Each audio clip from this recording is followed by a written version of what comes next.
Welcome to Biology for Bastards, where we teach biology in the most profane way you have ever seen or heard. I am your host, John Doty. Thanks for listening. I'm going to warn you, today's shit is tough. It is some intense shit. We're on Chapter 8, the Introduction to Metabolism. We're working through the AP Biology curriculum this season. Didn't know if this episode was going to get out. School started. I am a licensed teacher. I have taught this before. And school just went back. I've had 1 week under my belt, and needless to say, I've been drinking a shit ton of coffee. So I've got my cup of coffee here. I'm ready to go. It's 4 o'clock in the afternoon, and I just brewed a fresh pot. That's how bad it's been. Well, we're going to get through it. All right, let's do this shit. Metabolism. Essentially what it is, it's just all the chemical shit that's going on inside an organism. It's every single chemical reaction that's keeping a motherfucker alive. That's metabolism. Everything getting used, everything being created, that's metabolism. So it's a shit ton of reactions just going non-stop. Now, we do have two different pathways that are part of metabolism. We have stuff that breaks stuff up, and stuff that break stuff down, build stuff up. That's what I was shit. There's probably going to be a shit ton of mistakes because, like I said, I exhausted. But we're doing it because that's the nature of the game. So we have catabolic pathways and anabolic pathways. Sometimes the catabolic pathways, that's catabolism. Your anabolic are anabolism. So catabolic, that is where you are breaking shit down into simpler things. So if you know chemistry, you've got cation and anion. Your cation are the positive ones. Catabolic releases energy. You have your big polymers, you break them down into something simpler. That is a catabolic process. You release energy. Now your anabolic pathways are the opposite because everything's about balance. So anabolism uses energy to build stuff up. So creating sugar through photosynthesis, that's an anabolic pathway. Breaking down that sugar through cellular respiration, two topics that we're going to get into in the next two chapters, but breaking it down and through respiration, that's catabolism. That's a catabolic because it releases energy. Now, all this shit about energy is just the capacity to do work. And in the case of biology, what we really care about is the ability to rearrange matter. Because that's all the shit we're doing. You're turning some salad into a person, rearranging shit within there. That salad has energy. Or that steak, if you're, you like a steak over a salad because you don't value your cholesterol. So, there are different forms of energy. We have kinetic energy and potential energy. Those are the two main forms. Kinetic is your Ke. Potential is Pe. That's pretty easy to figure out.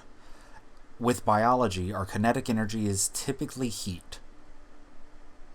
Thermal energy. So as things get done, it releases heat. And typically our potential energy is chemical energy because potential is stored energy and kinetic is energy of motion.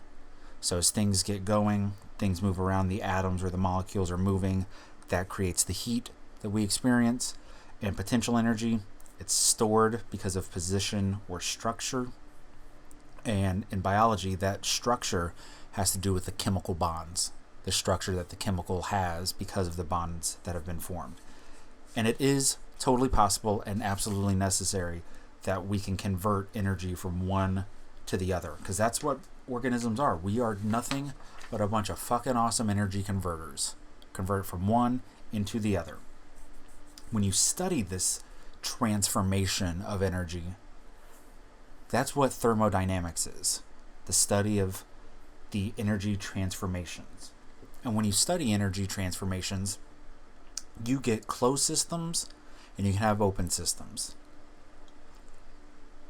A closed system is something completely shut off from its surroundings.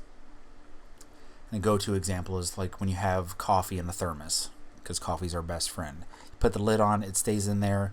Everything within that container is that closed system. In an open system, however, things can be transferred between the system that we're looking at and all of the surroundings. So it doesn't take a stretch or a genius to figure out that an organism is nothing but an open system, because you have the organism and it's interacting with its fucking surroundings and it's just doing its shit. So biology is just a collection of open systems. The universe as a whole is a closed system, but life is an open system. So getting into thermodynamics, we have two laws that we really care about. We have the first law and the second law, very cleverly named. So the first one, the first law, refers to the fact that the universe is a closed system, and it says that the energy of the universe is constant, because as it goes from one form to another, the amount of energy is staying the same. So as kinetic is converted into potential, potential can be converted into kinetic, but the amount of total energy remains exactly the same. It's got the name of the conservation of energy. That's the nickname associated to the first law of thermodynamics, or that's the principle associated with the first law, because energy stays the same. The amount of energy stays the same, I'm sorry. I'm not gonna fucking apologize. I'm making this. I'm fucking exhausted. I'm chugging coffee like it's my job, which I guess it kind of is, so I'm not gonna apologize. So I take my apology back. Now, the second law of thermodynamics states that for every energy transfer or transformation, so every time we change energy from one form to the next, we are increasing the entropy, which is a fancy ass science word for disorder, of the universe. So to kind of put it together in a nice pretty ass package, the quantity of energy stays the same because of the first law, but the quality of the energy changes because of the second law. And during every transfer that we have, some of that energy is going to be useless or unusable, and it's often lost as heat. So this is kind of, it was taught to me as the messy room idea, this idea of entropy, this order in the universe, where it doesn't take much energy. It doesn't take energy for a room to get messy. It's clean, and then all of a sudden you're like, holy shit, this shit is everywhere. But it does take energy to clean it back up. Right? And that has to do with where the energy and the entropy is coming from. So when you have a system like an organism or a bedroom or whatever, you have free energy. Okay, and that is the system's energy available to actually do work. And there's an equation. You can follow along in the show notes. It's delta G equals delta H minus T delta S, which sounds a whole bunch of fun. Delta just means change. So the change in free energy is equal to the change in H, which is the system's enthalpy, which is total energy, the energy of the system, minus the T for temperature in Kelvin, multiplied by the change in entropy. Remember that entropy is the disorder. With me so far? Kind of going a little quick because fueled by coffee right now. But we have two types of reactions. If you haven't picked up on this shit, there's always like two of something, because there's an in and an out, an up and down, a left and a right. There's always fucking opposites. That's what biology is. Everything has to balance. Okay, so just how we have catabolism and anabolism. We have stuff to build up, stuff to break down. It's all about balance. We have reactions to describe whether energy is released or energy is required. If the reaction requires energy, it is endergonic, because you are absorbing the free energy. And if you do that equation right, you have a delta G that is positive, because it is absorbing that energy. Now, if it releases energy, it's an exergonic reaction. Exer for the energy going out. And an exergonic reaction, those are spontaneous. Okay, your delta G is negative. Now at equilibrium, so when nothing is changing, that is when your G is the lowest possible value. And that's what life tries to get to. But life is not in equilibrium. When something's in equilibrium, it's not alive, because life is all about these chaotic processes, trying to do its best to stay alive. So, when it comes to a cell, there's 3 types of work that we can do. We can do mechanical work, actually moving and stuff of the cell. We can do transport, moving of stuff within the cell.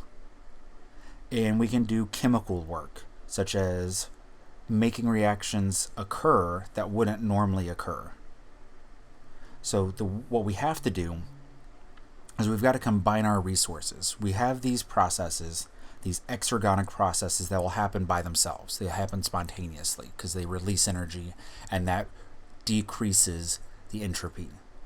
But we have these endergonic reactions that absorb energy that we have to do in order to stay alive. So what do? We couple the reactions, and we use an exergonic process to power an endergonic one. So we use a process that releases energy to drive a reaction that requires energy. And the way we do that is by using this molecule known as ATP, or adenosine triphosphate. That is our main thing that is going to couple all the energy and lets us basically stay the fuck alive. Without ATP, we'd be dead. Okay, so it's adenosine triphosphate. It's an adenine. It's a ribose. So just like an RNA, and then it's 3 phosphate groups instead of the 1 that the nucleotide would have. When you break the bond between the 2nd and the 3rd phosphate group, you break it through hydrolysis, because remember, hydrolysis is splitting with water. You release energy. The reason you release energy isn't because the bond has energy, but because what you turn it into, which is ADP, adenosine diphosphate, that has a lower amount of energy, a lower amount of free energy than ATP does. So breaking that 2nd and 3rd bond, separating those phosphate groups from each other, converts ATP into something that has less free energy, and therefore is a process that will happen. Therefore, it is an exergonic reaction, and it releases the energy. So we use that to power reactions that require energy. And as long as the reaction that we're coupling it with has a G, so remember, G is that total energy, that is less than the amount of energy released by our ATP, the reaction can take place. So think of it as you're selling some shit to buy something else. As long as the shit that you sell has more energy, costs more, you get more for it than you need to spend, the reaction can take place. And the way that these reactions work, these endergonic reactions become this kind of exergonic thing, is as ATP breaks apart, it transfers that 3rd phosphate group to the other reactant, and it makes this thing called a phosphorylated intermediate, which means the thing in the middle has a phosphate group on it. It's become phosphorylated. And that thing is now less stable than it was without the phosphate group, and it changes and turns into the final product. Now, sometimes we can use things called catalysts to help speed up the reaction, because every single reaction has an activation energy. It's just the energy required to start the fucking reaction. And some takes so much fucking energy, we would die if we just waited on it to happen. So we don't. We use a catalyst, which is just something that changes the rate of the reaction by lowering the activation energy, and it does so in a way where it does not change, the catalyst does not change in the process. And in the body, or the cell, or whatever fucking piece of life we're talking about, we have enzymes. Enzymes are proteins that act as biological catalysts. Okay? In what the activation actually, not going to apologize, take it back. Coffee's starting to kick in, and I'm starting to get a little ahead of myself. So I drink a little bit more. What the activation energy actually is, it's what it's the amount of energy needed to take the reactants and to twist them and to change them into such an unstable state that the bonds break. And when the bonds break, they're able to form new bonds and produce our reactants. Now, when you use an enzyme, they work in a couple different ways. They do not change the overall release of energy. That's a very important thing. No matter how they work, they don't change the overall amount of energy. They just change how easy it is for the thing to contort and change so that the bonds can break. With me so far? Good. Good shit. If not, pause it, go back. We're only 15 minutes in. We're almost done. This one will be a little quicker just because it's so fucking dense. It's worth a second or third listen to. There's no real way to dumb this shit down anymore than I have. It's some deep shit. So, hopefully you're with me. Now, talking about enzymes and exactly how they work, we have these enzymes that are super fucking specific. They usually only work on one reaction, forward and reverse. And it happens to be so specific because it has this active site. And this active site, which is typically only a few amino acids in size, so we're talking small as hell, makes this thing called the enzyme substrate complex. So this active site gives the substrate, which is the reactant that is being acted on, a place to meet up, essentially. And as the substrates come together, the enzyme can either just give them a place to collect everything and make the reaction happen quicker. It may pull the substrates into the transitional state, that place that is more unstable in the final product or the starting one. It may create an environment that is better for the reaction to take place. So slightly less whatever, slightly more whatever, just a better environment for the actual reaction to take place. Or it can directly participate in the chemical reaction. But no matter how it works, the induced fit that happens as a part of the enzyme taking up the substrate and kind of wrapping around it, the enzyme remains completely unchanged. Now, an enzyme can be changed by chemicals. That's kind of an obvious little fucker. But also by temperature and pH, because enzymes are proteins. And as we've discussed before, proteins are held together with a bunch of weak interactions, the secondary and the tertiary structures, the interactions between the backbones and then the yard chains. So as the temperature changes or the pH changes, it disrupts those hydrogen bonds, those disulfide bridges, all that shit from earlier stuff, and the protein starts to change. When it changes, it becomes less effective, or it becomes more effective if you are looking at the ideal pH and the ideal temperature. All the enzymes that work in the body work best at body temperature and at the pH of the body. Once you start to get too far away from that, they start to fall apart, enzymes don't work, and you fucking die. Now, sometimes you need things called cofactors, helpers, to work with your enzyme. So a cofactor is a non-protein enzyme helper. So this is your zinc, your iron, your copper, all these things that you need, kind of your minerals. Okay, and your coenzymes are organic cofactors.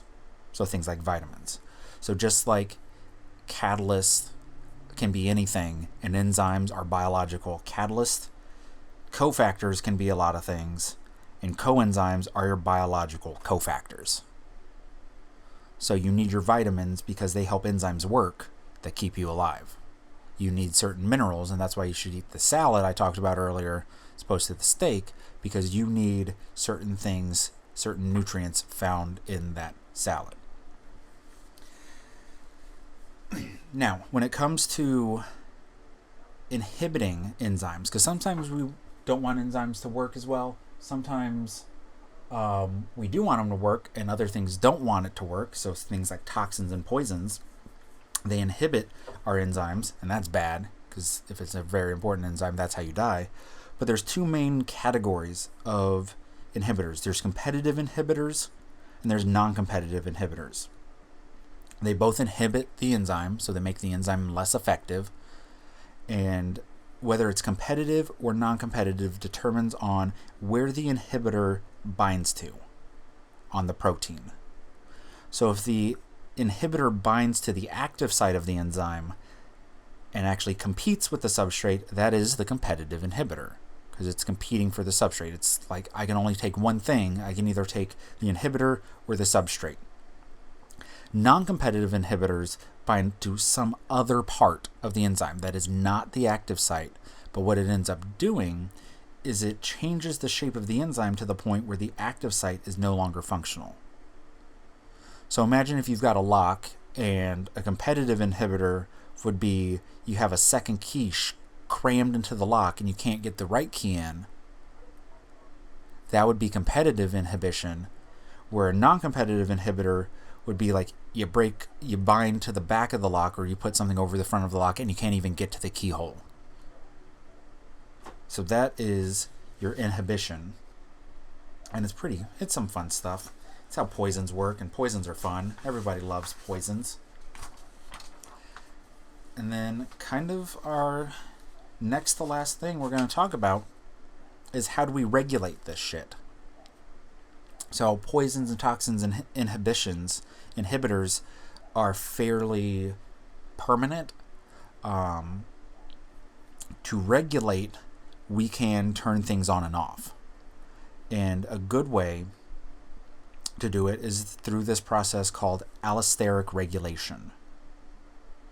So this is where we bind to one location to control the ability of it to work at another location.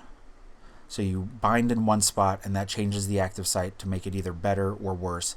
What makes this different is that this is reversible.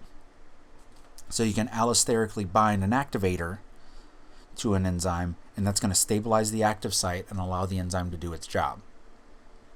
Or you can bind an inhibitor, and that's going to stabilize the inactive form of the enzyme, turning the enzyme off. So we have a reversible way to regulate our enzymes as opposed to the inhibition, which is just turning it off forever.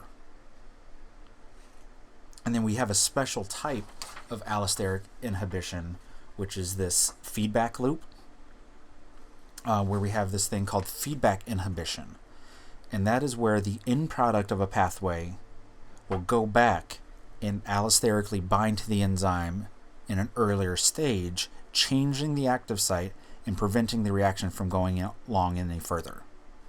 So it's basically, as you get enough product at the end, some of that can go back and bind the enzyme and say, cut this off at the beginning, and it stops it, and you don't waste any energy, you don't waste resources, and it makes everything a hell of a lot more efficient. And guess what? That's the end. That's all the shit. I know it was a lot. I know it was dense. No real way to fluff that shit up. So I'd recommend going back and listening to this one again if you're struggling. Definitely check out the show notes and follow along with the PowerPoint. Feel free to follow us on Twitter. We're at BioForBastards. And as long as I don't die in the next week, episode will come out next week just like usual. Keep spreading the word. Those downloads keep going up higher and higher, and it's making me fucking happy as hell. So keep spreading the word. Let everybody know. And until next time, thanks for listening.